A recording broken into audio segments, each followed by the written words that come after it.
মোহনা digital platform থেকে সবাইকে স্বাগতম জানিয়ে শুরু করছি দুটি প্রতিবন্ধীর গল্প নিয়ে। আজকে রাজবাড়ী সদর উপজেলা পাঁচুরিয়া ইউনিয়ন পরিষদের সংলগ্ন এই দুজন প্রতিবন্ধী, একজন 27 বছর আগে জন্মগ্রহণ করেন আলমাস, তিনি প্রতিবন্ধী, তার বোন তাহমিনা। এই দুটি ভাই বোনের গল্প নিয়েই আমি আজকে এসেছি এখানে, আপনাদেরকে সেটাই দেখানোর জন্য আমরা প্রবেশ করতেছি তাহমিনা এবং আলমাসের বাড়িতে। তো আলমাস এবং তাহমিনা পাশাপাশি দুই জায়গায় মানে অবস্থান আছে। তার আলমাসের বয়স 27 বছর হলেও 27 বছরের বিছানা জীবনযাপন করছে। তো আমি সেটাই আবার প্রবেশ করছি তাহমিনার ঘরে। মেয়ে তাহমিনাও প্রায় 14-15 বছর এভাবেই দুর্বি জীবনযাপন করতেছে। সেটাই আপনাদের এই গল্পটা শোনানোর জন্যই আজকে এইখানে তাহমিনাদের বাড়িতে আসা।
বয়স হয়ে গেছে, এখন আমি মাসির বাড়ি কাজ করতে পারি না। এখন আপনাদের যদি কোনো দয়া মায়া থাকে, এটা আমার একটা দোকান পাট করে দিন। আমি কিংবা একটা গরু কিনে পালি, কিংবা 5টা হাঁস কিনে পালি, কিংবা করে মুরগি কিনে পালি, যাতে আমার জীবনটা আমি চলতে পারি। এখন তো আমি পারি না, আমার সংসারে কোনো আয় নাই। ঘর ছিল না আমার, আক্টিভি সেন্টার এখন ঘর দিছে, আমার একদম ঘরই ছিল না। এখন এই বাচ্চা কাচ্চা বড় হয়ে গেছে, আমি কিভাবে এদের নাওয়া নিয়ে খাওয়া নিয়ে কিভাবে করব?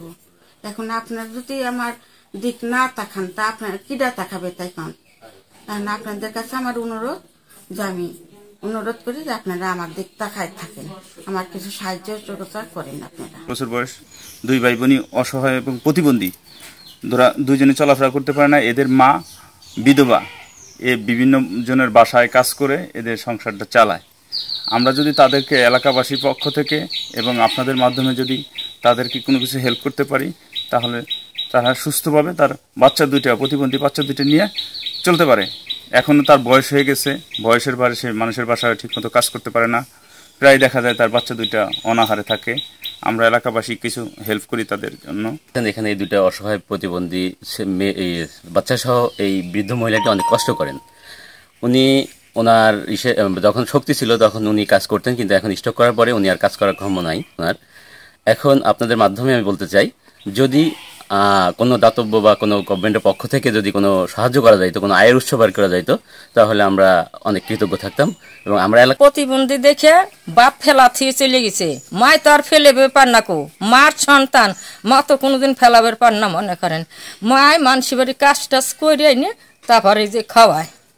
মায় মনে করেন যে এখন অসুখ হয়ে গেছে, বড় হয়ে গেছে, বয়স হয়ে গেছে, কোনো মানুষের বাড়ি কাজ এইরকম করবে পার না। কাজ করবে পারলে খাওয়ায়, না পারলে ওই রকম থাকে। মনে করেন মোহনা টিভিকে ধন্যবাদ আজকের এই আলেয়া বিষয়ে সাক্ষাৎকার নেওয়ার জন্য, এবং আলেয়ার ব্যাপারে ওনারা যে খোঁজখবর নিয়েছেন এবং আলেয়ার বাড়িতে গেছেন, যে প্রতিবেদনের তৈরি করেছেন, আগেও আপনারা একটা রিপোর্ট করছেন, তার জন্য ধন্যবাদ জানাচ্ছি ইউনিয়ন পরিষদের পক্ষ থেকে এবং পাঁচুরিয়া ইউনিয়নের পক্ষ থেকে। আসলে যে বিষয়টা বলতে চাচ্ছিলাম, যে আমাদের পাঁচুরিয়া ইউনিয়নের ভান্ডারি অর্থাৎ 9 নম্বর ওয়ার্ডে আলেয়ার যে বিষয়টি, আলেয়ার দুটি প্রতিবন্ধী সন্তান আছে, তারা প্রাপ্তবয়স্ক এবং সম্পূর্ণই প্রতিবন্ধী, ঘরে থাকে। বিষয়টা মুখে বলে বা ভাষায় আমরা প্রকাশ করতে পারবো না। এই বিষয়টা স্বচক্ষে দেখলে এর যে গভীরতা বা বিষয়টা সবাই বুঝতে পারবে। তো আমরা আলেয়ার পাশে থাকতে চাই এবং আমরা ইউনিয়ন পরিষদের পক্ষ থেকে যথাসাধ্য চেষ্টা করি ছোট্ট পরিসরে, কিন্তু এই বিষয়টা যারা অন্য প্রতিষ্ঠান বা সহৃদয়বান ব্যক্তিরা আছেন তারা যদি বিষয়টাকে একটু দেখেন তাহলে আমি মনে করি এটা অনেক বড় একটি পাওয়া আলেয়া এবং আলেয়ার পরিবারের জন্য।